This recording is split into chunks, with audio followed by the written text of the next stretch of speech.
All right, everyone, if you want to gather coffee and mosey on over to a seat, we're going to get started in just a minute here. For those of you who are new to 1 Million Cups, thank you so much for coming out. We're excited to see you here, and we're excited to hear today's presenter. We want to give a thanks to our sponsors. First and foremost, we have Nordic Consulting that's provided the coffee from Crescendo. And next week, Crescendo will be doing a promo. They're going to be doing a pour-over service from their mobile cart, so you won't want to miss it. It's going to be delicious coffee, and Kate, one of the Crescendo owners, will be here doing the pour personally. We're also thankful for the library donating the space to us. It's a great view on a sunny day like today, and they make it possible for us to have 1 million cups each week. Of course, we've got Field 59, who provides the live streaming of this event and the recording. So thank you, Derek. And just a couple quick announcements. OnRamp is accepting applications for generators. So if you're interested in attending OnRamp or being a part of that, please visit the generator's website, or you can email us and we can get you hooked up with the appropriate people. For those of you, again, that are new, we're going to go and do some introductions quick. So I'll pass the microphone around. If you can just say who you are and who you're with, it'll give us an idea of who is in the room. And then we'll turn things back over to Katie. She'll present for about 15 minutes. And then we'll turn everything over to the audience. It's your chance to ask questions. She'll give you answers, hopefully. And then when things wrap up, you'll have 10 minutes or so to meet one-on-one and fill up on some extra coffee. So I'm Rachel Neal. I'm one of the organizers, and I also work at Nordic Consulting. My name is Spencer Fricky. I'm a UW student here. Kurt Peterson, co-founder of 32 Auctions, a platform for hosting and managing silent auctions online. Steve Deinhardt, Willowpitch.com. Chris Yazbek, Robert W. Baird. Chad Lee, Robert W. Baird. And Ben Falk with Baird. Dan Anderson with Baker Tilly. I'm Sam Sorensen from Studio 88, which is a local production company, and we will be presenting next week, so we're looking forward to this one. I'm Sean Kirkby. I'm with Wisconsin Health News. Drew Yelm, IT consultant. Wes Garnett, co-founder at Kirby. Sarah Garnett with the Greater Madison Convention and Visitors Bureau. Hi, I'm Maddie Niebauer, and I am launching a new virtual chief of staff business called vChief. I'm Drew Corson. I'm Rachel's assistant and an attorney at Niner Boucher. I'm Jim Hodge with Robert Baird. And I'm Bree Smith, a Madison College student and an intern for Tri4Schools.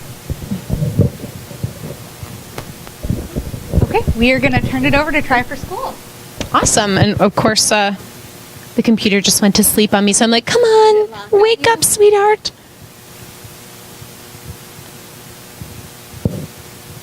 So I guess just while we're kind of getting things back up, I want to thank all of you for coming today to listen to Tri4Schools. So we are a nonprofit organization here in Dane County, and I founded Tri4Schools about 6 years ago now. And you may wonder why a nonprofit is presenting at an event like this, but I think the important thing that I've learned in the 6 years that I've been doing this is that even though our profits are going back into the community, that nonprofits are businesses and have a lot of similar needs and requirements just like any other for-profit business. So want to talk to you a little bit about how we got started today, where we are currently, and then where we hope to go in the future, and some of kind of the challenges that we're facing.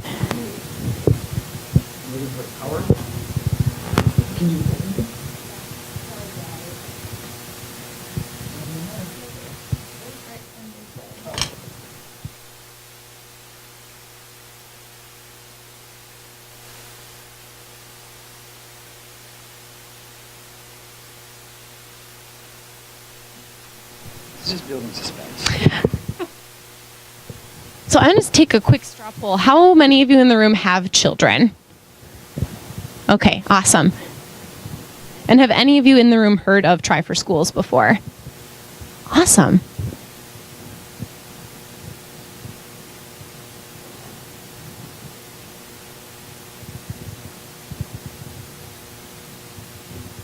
So I guess while we're that's okay. While we're getting it started, I think one thing that I was going to do is just share a little bit about my background and kind of how I got into doing nonprofit work. So I'm from Madison, originally born and raised. Went to school here at UW Madison. Graduated 10 years ago now, so feeling very old. And I graduated with a business management and a Spanish degree. And after that, I worked at Epic Systems out in Verona for 4 years. My husband still works there, so I get all the perks of getting to go on sabbaticals and those kinds of things without the 70-hour work weeks that came with it and all the traveling. So after 4 years of working at Epic was when I decided I wanted to try to pursue something that would allow me to lead a little bit more of a balanced and healthy lifestyle, because my first weekend here on campus back in 2002 was the first weekend of Ironman, the Ironman Triathlon that takes place here in Madison. And so for those of you that aren't familiar with the Ironman Triathlon, it's a 2.4 mile swim followed by 112 miles of biking, and then you run a marathon after that, and you have to do it by midnight that night. So it starts at 7 a.m. And you're pretty much just going all day long. And I watched the very first one here. I was a new college student, and to put you in kind of perspective of where I was physically, I could run about 2 miles without stopping, and I knew how to ride a bicycle, but I'd never done it other than getting from point A to point B. And then I also was always in the bad group in swimming, the group where they're like, okay, you guys are great. You guys need a little work. We're going to put you over here. So that's kind of where I was. But I saw the Ironman. I was super inspired by all the people that I saw finishing that I decided right there that I was going to do that someday. So that kind of brings me into a little bit of how I got to where I am today. So we'll talk a little bit about Tri4Schools. But first, I want to give you guys a little inspiring kids break, just because I think sometimes kids triathlon, it's hard to put in perspective and what does that actually look like? Are you making kids do an Ironman triathlon? No, we're not. So I'll show you a little bit about what that means.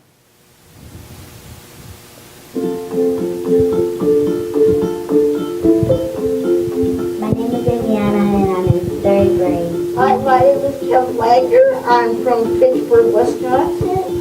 My name is Claudel and I'm in 2nd grade. I decided to participate in the triathlon because I think it promotes sportsmanship.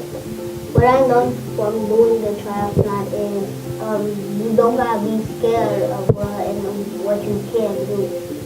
When I did my first triathlon, it felt scary a little, but then when I saw the volunteers helping other people, it didn't make me scared anymore. That it gives other people that, hey, if we can do it, you can do it too. I feel proud of myself, and I think I can do this again. I've been perfectly with one mom and dad. I'm going to say about living in the triathlon. My favorite thing is going in the water, diving in the water. Some of the changes that I've seen from Aviana and Parnell Jr. from doing the Tri4School or some of the after-school events was they're more competitive in a good sense, not in a negative sense, and they've also worked on their teamwork. I decided to sign Riley up for the race because, you know, swimming, biking, and running are all really fun activities that we can do together as a family. You know, it's pretty awesome for a 3-year-old to do a triathlon. I mean, I couldn't imagine. Parents who have a child with a disability who have been thinking about having their child participate in the Tri4Schools triathlon, I think they should give their child a shot at it.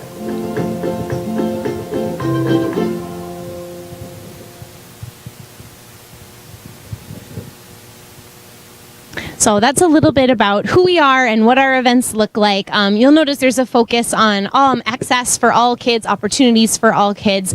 So we really believe in encouraging kids to live a healthy and active lifestyle. And we believe that these 3 lifestyle sports are a great way to do that. They're sports they can do throughout their lives. They can do them by themselves. They can do them with a group. And they can do them almost anywhere. So we think those are kind of the keys to helping establish early healthy habits. And then the kind of other cool part of Tri4Schools, what makes us a nonprofit, is that we believe in supporting those efforts in our local schools as well. So every Tri4Schools event supports the schools of the kids that participate. So when you register for our races, you say, I want my entry fee to go to Emerson Elementary School. And afterwards, we'll send the money there to promote anything that encourages kids to be healthy and active, and anything from school gardens to playground equipment to a chef in the classroom, things like that. So why are we so focused on health and especially health for young children? So some of the facts, some of this isn't new to you all, but I think it's worth repeating. Childhood obesity is an epidemic here. It's actually reached official epidemic status in the United States and especially here in Wisconsin. And right now, 1 in 3 children is overweight, and these stats are universal, even as young as age 2. And this is the first generation in history that will live shorter than their parents by about 5 years. So just that's pretty alarming in and of itself. And then when you look at how that kind of layers into our behaviors and policies and things that are happening in our schools, right now I did a survey when I first started Tri4Schools, and in Dane County, the average budget for health and physical education in our schools is $250 a year. So that's barely enough to replace equipment that is, a flat basketball, rollerblades that need to be, be replaced. So when you look at the average elementary school having 400 to 500 kids, that's less than $1 a child. So imagine trying to provide fun, active opportunities, encouraging kids to be healthy and move when you have literally no resources to do it. Right now, on top of the funding then, elementary schools have an average of 30 minutes of Phy-Ed, but it's only 1 to 2 times a week. There is some legislation that's been trying to be passed to get elementary schools to have 30 minutes of Phy-Ed every day, but that's been, denied and declined and not been able to go through the legislative process. So by high school, most schools don't have any sort of physical education requirement. So for a lot of kids that have access to extracurricular sports, or they play a high school sport or something like that, it's not as big of a deal for them. But the kids that really fall behind here and the kids that really miss out are kids that don't have access to extracurricular activities. They don't have options to be safe and active outside of school. So really their only chance to get their 60 minutes of physical activity a day is in and around school. So by not supporting schools to do those kinds of things, we're essentially making those health disparities even worse for the kids in our schools and communities. So why triathlon? We talked about this a little earlier, but when I decided I wanted to do my first triathlon, I really had no background in any of the sports. So I joined the triathlon club on campus, and 3 years later I completed the Ironman Wisconsin Triathlon. And since then I've done a couple marathons and a bunch of other tries and things like that. And it's really changed my overall picture of health, not just from a physical standpoint, but it helped me learn that, if I want to be healthy, I need to also be fueling my body appropriately by eating nutritious food. I need to be getting enough sleep at night so that I have energy and can restore and let my body recover. But also, in terms of mental and emotional health, exercise has a lot of benefits in other areas of your life, as well as emotional and classroom achievement. So trying to instill those habits in young children became kind of my passion.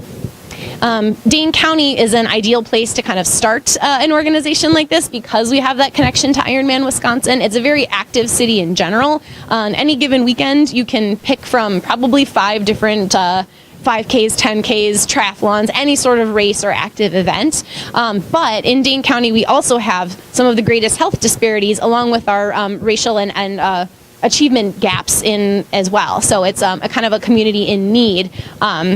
And then in terms of school funding, you can see the data there. We're suffering in terms of supporting our schools to keep kids active. So one of the cool things about Tri4Schools is the work that we've done has actually gotten us a great award. In 2013, we were named one of the top 10 ideas to end childhood obesity in the United States by the Partnership for a Healthier America. And that's part of Michelle Obama's Let's Move initiative, which is encouraging kids to be active inside and outside of school. So what all do we offer? In 2011, we hosted our first event. My goal was it was a triathlon for kids in Middleton. It has 3 different distances. So the shortest distance would be a 25-yard swim. So they essentially go across the pool. They bike a half mile, and that can be on a tricycle, a big wheel, training wheels are totally okay in our race, and then a 1/4 mile run. So, trying to get kids active even from a very short distance, but just providing those early, supportive, welcoming opportunities to be active. We had over 400 kids show up to that first event. My goal was 200. So we realized, hey, we might be onto something here. From there, so we've grown and we now offer 3 triathlons. So Sun Prairie is a new venture for us this year. And I'd love to talk to you later about why that community in particular is an amazing opportunity for us and for anyone that's eager to grow businesses, nonprofit relationships, things like that. We also offer a family mud run in Verona, trying to get kids and parents active together. We know that as parents, it's our job to set a good example for our kids, and what better way to do that than to show your kids, hey, I'm active too. I can get out and run through a mud pit as well. We also have our Exercise to Achievement after school program, and this is an awesome initiative that we are now starting in our 3rd year of this program. It's basically based on the principle that healthy kids are better learners. So this program is 8 weeks. It takes place after school in some of the most at-risk communities and schools in our community, and the goal is to help kids train to complete one of our triathlons. So through 8 weeks, they get 3 lessons of swimming, 3 lessons of biking, running and conditioning lessons. They also get nutrition information, and then we're doing some mindfulness and meditation this year with them as well. And then all the kids get a journal where they're kind of tracking their progress toward goals, and we're thinking each week about different character building habits that they can apply to the classroom and to their endeavors outside of it. So in its 3rd year, we're going to serve about 600 kids, and we served 200 the first year. So it's getting ready to debut in 10 different schools this spring in 2 weeks. So I'm really hoping the snow is going to melt so we can have them biking outside. And we have a couple fun run partnerships as well. So again, wanting to offer opportunities for kids and parents to all be active together. So we have kids races at both the Haunted Hustle that takes place in October. It's a Halloween costume run, a blast if you want to see approximately 150 Elsas running around, and then the Madison Marathon as well. So we have on Memorial Day weekend, the whole weekend kicks off with the kids race where they all just run as fast as they can around the Capitol. We have a couple focus areas with Tri4Schools, and typically when you think triathlon in your head, and I think a lot of people think elitist sport, something that's very expensive, not accessible to a lot of people. So our main goal is to kind of break that image and that reputation especially for kids. So our most of our outreach is done in at-risk communities, and when I say at-risk, I mean they're at risk and face the most obstacles and barriers to health. So we focus on low-income areas of our community. So a lot of times those are some communities on the north side, and then there are parts and pockets of the south side, as well as in Sun Prairie. We're seeing a lot of kind of pockets there according to health assessment data. And then we also focus on ethnic minorities because typically in all the studies and statistics I've read, they have much higher risk of obesity-related health concerns. So we also focus on adaptive events. So children with physical disabilities also face more barriers to health and are 40% more likely to be overweight than their able-bodied peers. So all of our triathlons have an adaptive division. You saw, this is Kevin, who you saw in the video. Kevin has done 3 or 4 of our triathlons, and he's the team captain for his school and is a super inspiring and motivated kid. And he's now aged out, so he's in high school now, so not able to do the races anymore. But he's been such an inspiration to everybody that's done our events. So that's kind of our focus, is really providing opportunities and access for all children, regardless of status, physical ability, that sort of thing. So how does it work? I mentioned this a little bit before. So when you sign up for a Tri4Schools event, your entry fee goes right back out to your school. The reason that we do this is because if we're only giving back the profits of our races, these are expensive events for us to put on, and we didn't think schools would see the benefit of urging and promoting kids to come to these events if they weren't seeing some financial returns, especially early on. So we decided we were going to form this where we were putting as much back into the local schools as we could and see if that encouraged kids to continue to participate. So right now then, within that 100%, we have a split, and there are sort of 2 buckets. 75% of the funding goes right back to your child's school. 25% is split among 5 schools in Dane County with the highest percentage of kids on free and reduced lunch. And we rotate that every year. So we're always serving 5 new schools.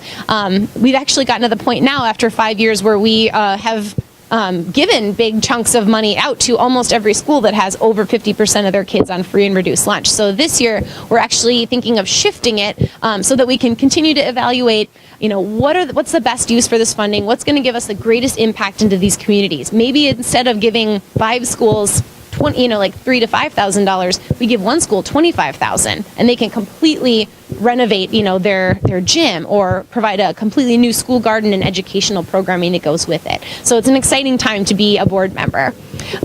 Again, we also focus on reducing barriers. So any child on free and reduced lunch can participate in our events for free. They can sign up via scholarship, and actually 1 in 4 kids participated on scholarship in our programs last year. It's an expensive commitment for us as an organization because we then have to raise that money, which was north of $10,000 last year, because then we also donate back to those schools as well. Because we want to make sure that in addition to just participating, we're continuing to keep them active in school after the event. Transportation. We provide transportation and shuttles from each school just because we realize transportation is the single biggest barrier for getting kids to come to our events and just to be able to participate in programs in general. So transportation is a huge part of our budget, but it's also something that's really just helped thousands more kids participate that wouldn't otherwise be able to do so. And then we provide equipment with helmets, shoes, goggles, swimsuits, whatever kids need. We have a form where they can fill stuff out, and we'll get that equipment to them so that they can have a great experience. We saw a child once do the triathlon, and he didn't have any running shorts to wear, and so he just pulled his jeans on right after he got off the out of the pool and got on his bike, and he did the triathlon in jeans and boots. And I was like, wow, I'm really excited and motivated that kid was like not going to let that stop him. We want to make sure that, he has a great experience and he's comfortable and happy, doing that race. So we do this mostly through fundraising, through a variety of different means. Corporate sponsors make up a huge part of what we do. We also apply for grants. We have public donations, and then we do special events like a golf fundraiser that we host every year. And the results, in the past 5 years, we've donated $180,000 back into the local schools, which is great when you think of, $250 every year. So how many school budgets have been doubled because of those results? Our future goals, we really want to focus on expanding the Exercise to Achievement program. This program has seen huge demand. The sites sell out within a week of 30 to 50 kids each. But our bandwidth hasn't allowed us to meet that demand. So we're trying slowly to, we were able to hire a program coordinator for the first time this year to help us with that. But we want to be building more relationships and offering more opportunities for this program to happen at schools. We'd like to expand our events in Dane County throughout the year. We don't have an event in the wintertime, which we recognize would be a great opportunity, and I think anyone with kids in the room would say, why aren't there more things for my kids to do in the winter when they're inside all the time going crazy? So we'd like to be able to offer a winter opportunity for kids as well. And then we also want to start focusing on regional expansion. So having statewide presence, our goal is ambitious, but within the next 5 years, we'd like to have presence in every major city in the state. So that's something that we're focused on, but again, have faced some big roadblocks there. And then we want to have a greater impact on school-based wellness programs. So right now, we're mostly a funding agent. We have some great relationships with schools, but a lot of times, just due to my personal bandwidth, I'm not able to say, hey, I want to spend some time with you, figure out where your needs are and where we might be able to help. So some of the roadblocks I mentioned, one of the biggest blocks we actually face is pool time. There are not that many pools in Madison, and they're usually overbooked with private clubs and other swimming lessons. So trying to find staffing and pool space to be able to help teach kids this important safety and life skill is really important for us, and something that we're being very creative in our solutions. Our current infrastructure. So I'm a paid staff person, and we have 2 part-time staff that we were just able to hire this year. So with 2 people trying to serve the growing demand, it's something where we're identifying how can we be creative and leverage our resources, but our infrastructure really isn't built for the kind of growth and expansion that we're hoping for right now. And activity fatigue. So a lot of parents and just volunteers that we need for our events. There are a lot of busy schedules and full weekends. Trying to find creative ways for us to still draw a great audience and get a lot of awareness around our cause is another kind of issue that we're facing. And then trying to deepen and grow those school relationships. relationships. I mentioned funding, which is always a key concern for nonprofits. When a current stream goes dry or a sponsor decides they're going to move their dollars somewhere else, trying to really streamline our different revenue options here, especially in Dane County, where we have more nonprofits per capita than anywhere else in the country. So this is where I ask you to get involved. We would love to see you as a volunteer or as a participant in any of our events. So you can find all of these on our website, which is Tri4Schools.org. And then if you want to, join in the cause by helping raise funds, either by becoming a sponsor, making a donation, or if you're an athlete yourself and you're training for something, we debuted a racing team this year. So you get pretty cool swag with a $500 commitment to helping support our organization, and you can raise awareness at the same time. And we'd love for you to connect with us. We have a monthly newsletter that we send out. You can sign up for that on our website as well. And you can follow us on social media on Instagram, Twitter, and Facebook. So that is all I have. I'd like to, open it up at this time for questions. And thanks so much for having me.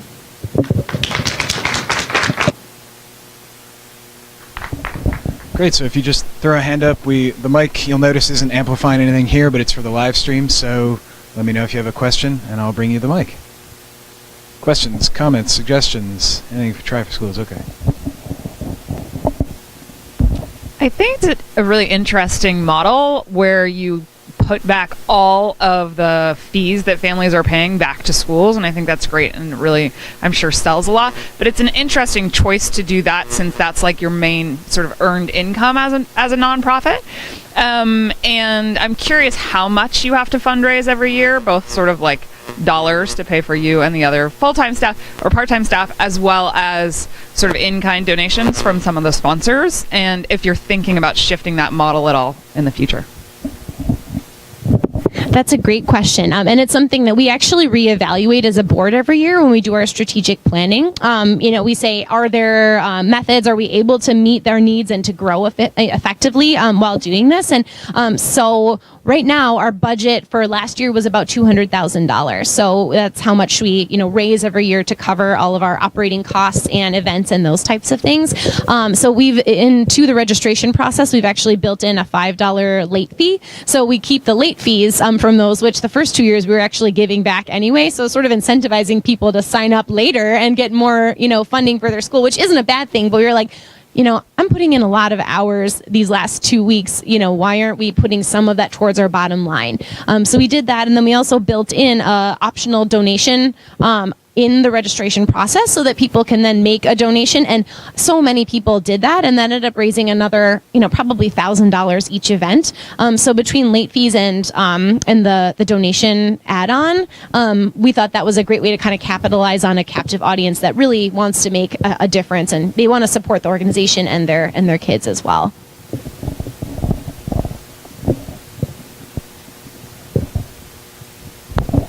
Have you thought about teaming up with some other entrepreneurial groups that are focused in similar or complementary areas? Like, I know we had Mike Fenchel speak a couple weeks ago, and he does Breathe for Change. Mm-hmm. And when you said the meditation piece, I was like, oh, there could be some synergy. I know Dana Wendt is doing stuff with girls and healthy eating and body image. So there's some groups that seem to have complementary interest. I wonder if they'd volunteer their time or sponsorship. Yeah, that's a great question. So one of the things, my background in project management has always taught me that we should be combining and pooling resources whenever we can. And so we partner with a company called Little Ohm Big Ohm to do, and they come in and as a donation, and through their sponsorship, they provide the mindfulness and meditation component of our curriculum. And then we also partner with Dean and St. Mary's and Unity Point Health to provide all of our nutritional content and education there, which is awesome because they donate time. They do a game and activity with the kids one day. and then they also donate all of the material, like printed materials and those sorts of things. And then what we're also doing is we're partnering with groups like MSCR to teach our swimming. And a lot of the guards then donate their time as far as like, getting service hours. That's a requirement for a lot of students these days. So we're doing that. And then this summer, actually, I'm excited that we're going to be partnering with the YMCA on a couple program sites to kind of share and pool our resources together so that we're not both paying, facility costs and staff costs and things like that to run, kind of similar types of programming. But yeah, that's definitely, and I'm always looking for new opportunities too. We're kind of a small fish right now, so I'm trying to say like, hey, pick us and we'll work really hard and be a good partner.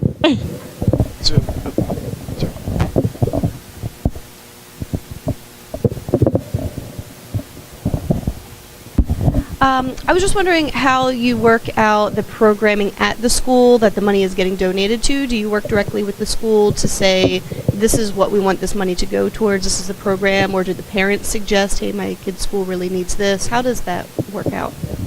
That's a great question, and that's I think one of the biggest parts of my job is trying to establish a good working relationship with multiple groups within each school.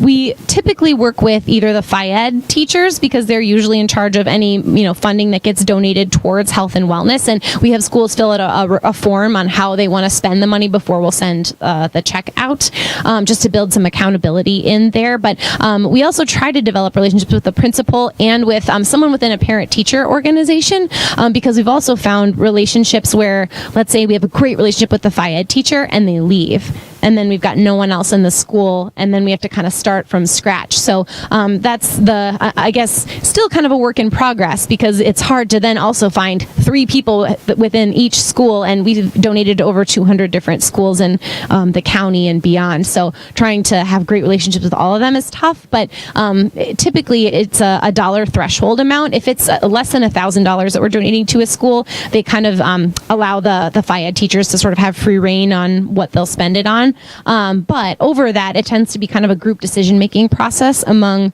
parent-teacher organizations or the administration at the school. Speaking of, wait, Wes, I got the mic now. He's like, I'm not just the mic holder here. I'm really curious. Speaking of partnerships, yeah. Do you have interest in, or even the capacity for in-kind, like large-scale in-kind donations of, I guess I'm thinking bikes in particular, like partnership with Trek or Pacific Cycle? I mean, they're right here. Yeah, so that's actually great. So I mentioned in our after-school program, we have 3 lessons of bike training. So we worked together with Dream Bikes, who's another nonprofit here in Madison, as well as the Madison School District's Safe Routes to School program 3 years ago to purchase and get donated. Actually, it was purchased, but Trek and Pacific Cycle worked together to donate 2 fleets of bikes for all the kids in our program to use. They liked it because it was a collaborative effort. So, they donated 60 bikes and helmets and supporting information or supporting equipment and trailers, and they got to have the benefit of Tri4Schools using things, Dream Bikes using the bikes, the schools using the bikes. So it was a great, opportunity for them, and it was really a great, successful collaboration for all of us too. So, and the great thing is then we're able to use those bikes for our program, but then we can also bring those to our events so that kids that don't have a bike can still participate. So we're like the top user of the fleet right now. We could actually use more though. So that's something that we've identified. Like little kids, the bikes are for 3rd through 5th grade, and then middle school. So the kindergarten through 2nd graders, we don't really have anything that they can use right now. So. Yeah, so you were talking about sort of having this captive audience that wants to make a difference, and they're able to sort of influence others to become involved in other ways. Mm-hmm. So I'm assuming that you've already figured out like how to take in donations, process the payments, and do all those things. Yeah. But have you thought about making the participants their own source of fundraising as well, where like sort of like a Kickstarter model, where if they're collectively sort of moving towards certain types of renovations or whatever it might be, or programs that would benefit particular students, they could raise their own funds, and you guys could take in money from the payment processing. Yeah, that's actually a really good point, and that's a new model that we're kind of working on this year. So a friend of mine started a kind of online fundraising platform called Fundraise, and so we're piloting that this year with our participants. We've tried to incentivize them and encourage them to start their own fundraising pages in the past, because that essentially is something where we could do a 75-25 split, where 75% goes to their school, and we keep a portion of that for providing all of the access and information to who donated and stuff. But what we found is the kids really struggle, because I think in the school year, I found that there are like 3 to 5 fundraisers that the school also puts on every year. So it turns out then this is almost like one more fundraiser that we're asking kids and parents to kind of take on. But I'm going to let you know how it goes this year, because I feel like we're kind of trying to pilot it with a smaller group of schools, and maybe instead of just widely saying, hey, everybody, you can do this, go set up your page, that we maybe pilot it and see how it works really well with a couple schools. Because I think that's great for us, because then we get to say, hey, we also facilitated another $100,000 in donations that, really wasn't a lot of work for us to go out and do.